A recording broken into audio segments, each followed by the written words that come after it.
Don't you think? For sure. Trez? Points in the paint, baby. At the rim. Yeah. He's one of the highest field goal percentage in the league at the rim. Beastin. Anthony Davis, guys, was examined by team doctors prior to tip-off.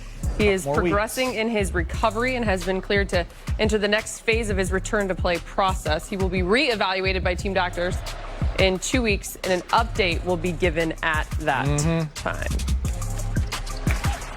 2 weeks? I mean, the waiting game. You're not surprised? No. Right? No. I think Frank Vogel mentioned it earlier.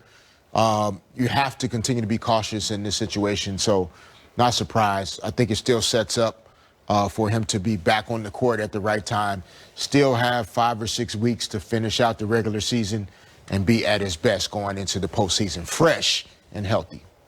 All right, KCP scored 7 points and made the defensive play of the game. He's now speaking with Mike. KCP. Kenny. Hey, Kenny, can you take us through that last possession, what you were expecting Indy to do and how you ended up being able to jump in the lane like that? Before they took the ball out, our game plan was to switch everything before the ball was entered, and then switch everything when the ball, if the ball did get in. That was pretty much a game plan. I switched out on Sabonis. I saw the opening to try to get the steal, so I tried to get in front of him and get the ball, pretty much. Break down. What did you see, I guess just zooming back to earlier in the fourth quarter, what did you see as the key to turning things around when you guys were down 8? Just getting stops. We needed stops when they went on. They kept going on their runs. We needed stops, more energy. Also rebound the ball and get out in transition where we best at. I think we did that that fourth quarter and the last couple of minutes to finish the game out. So you've now seen more of Kyle Kuzma than anybody else on the team going back a few years. Just wondered how you traced his development and what you've seen him, where you've seen him grow this season. He was growing a lot, just being more aggressive on the offensive end. He's crashing the glass on the defensive end, that's different. Getting a second chances, just being in the right position to get them rebounds. And he's playing with great energy. And we need that from him. He's a scorer on this team, and we need that from him. All right, more to come. Montrezl Harrell, big off the bench, 17 points, 3 blocks. More reaction. Access Sportsnet Lakers is brought to you in part by Game, Lakers out and running. Dennis Schroeder finds Contavious Caldwell-Pope, bucket and one, gave the Lakers the lead.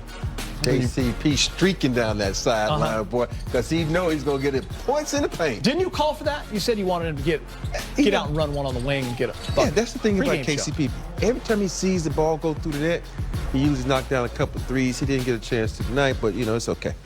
We'll get him next game. Time for Fish's Focus. A little Access 360. What you got, Fish?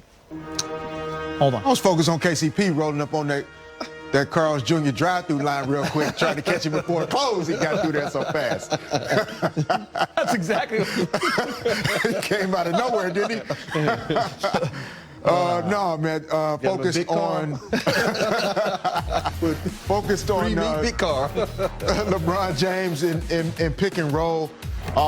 LeBron has a lot of respect for Tom Brady, and that's essentially what he does on the basketball court. When he comes downhill in these pick and roll situations, he's reading his eyes and he's reading the backside defense, and he decides, drop pass, pocket pass to Trez. Defense doesn't come in on the backside. Trez with the nice finish. Next, mid-screen roll again, back to the middle. Normally don't like to jump to pass, but LeBron freezing the defense with his eyes. Drew Holiday in, kicks it out to Kuz. That was a big one. Knocks down the 3. Kuz feeling good again. Montrezl Harrell in screen roll. Trez does a good job holding screens before rolling out, which forces the big to switch on to LeBron. Now he sees the advantage, gets downhill, gets to the front of the rim, finishes the play. So LeBron tonight deciding that was going to be the most effective way for him to get his team to victory. Middle screen roll with Montrez, read the defense, get anything you want. I feel like that kid in class when you finish the test early and everybody's still doing their test. Yeah. I don't know what to do if I ain't doing the wall. I'm like right now. I'm like, now you get what to do I enjoy. do? You get to act like James. You get to act like James and What just do I enjoy. do? Should I put my feet up? What should I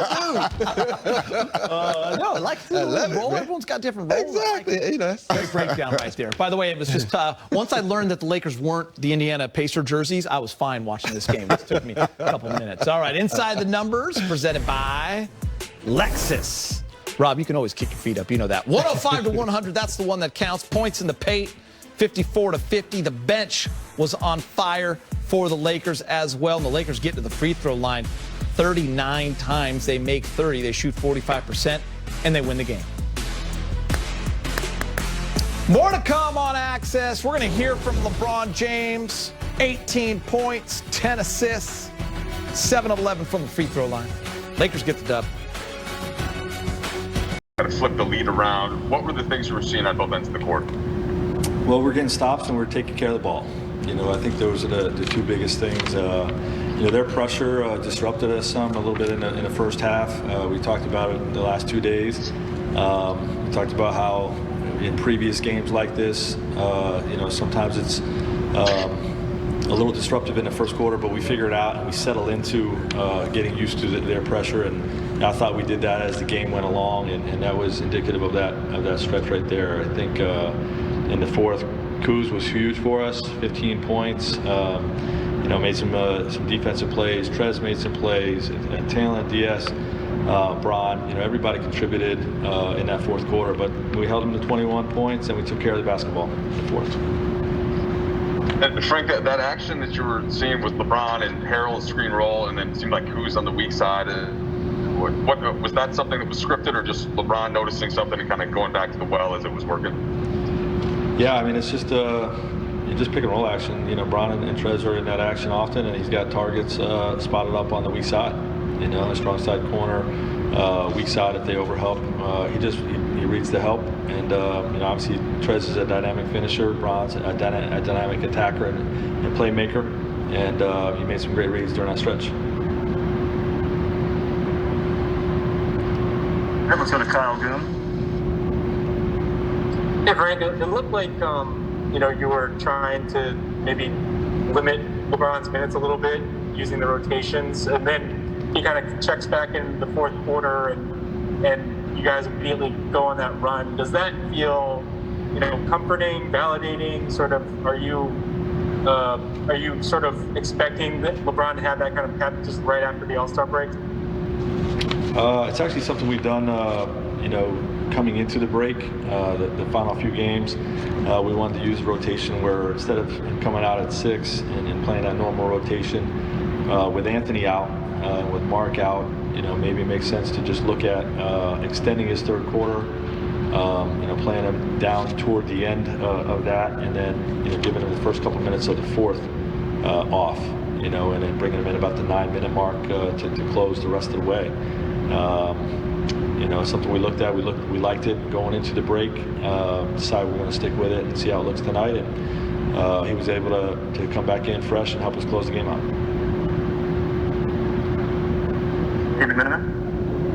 Right, two quick ones for you. First, Anthony, what's your reaction to the reevaluation news and where he stands now? Yeah, you know, we anticipated it's going to be a little bit of a build-up.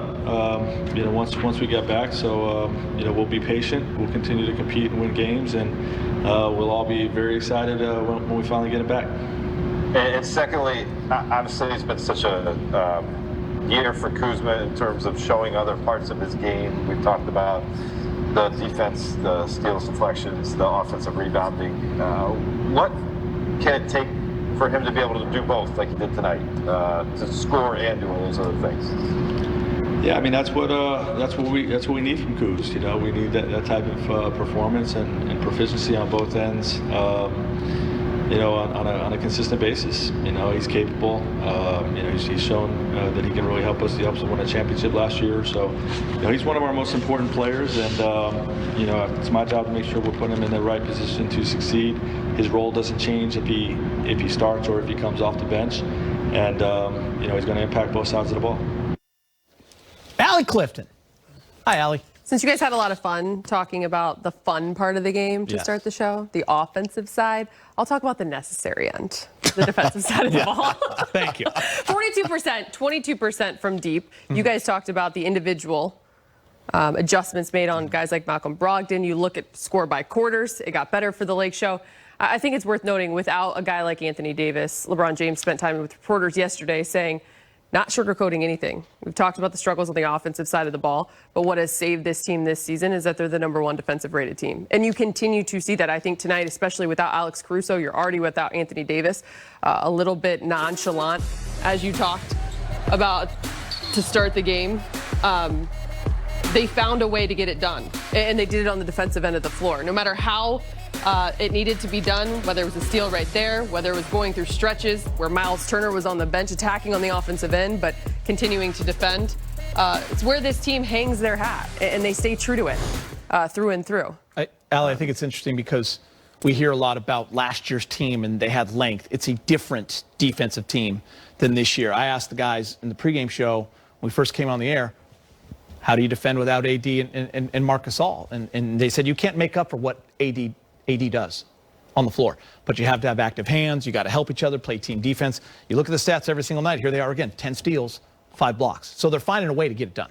And you know, I liked looking at guys like Trez, who are undersized, but you can't help but go back to that quote he had a couple of weeks ago about, you know, if the strongest or biggest animal in the jungle was to be the elephant, or however that quote went. I don't even know what it was, but it was so great. It would be the elephant.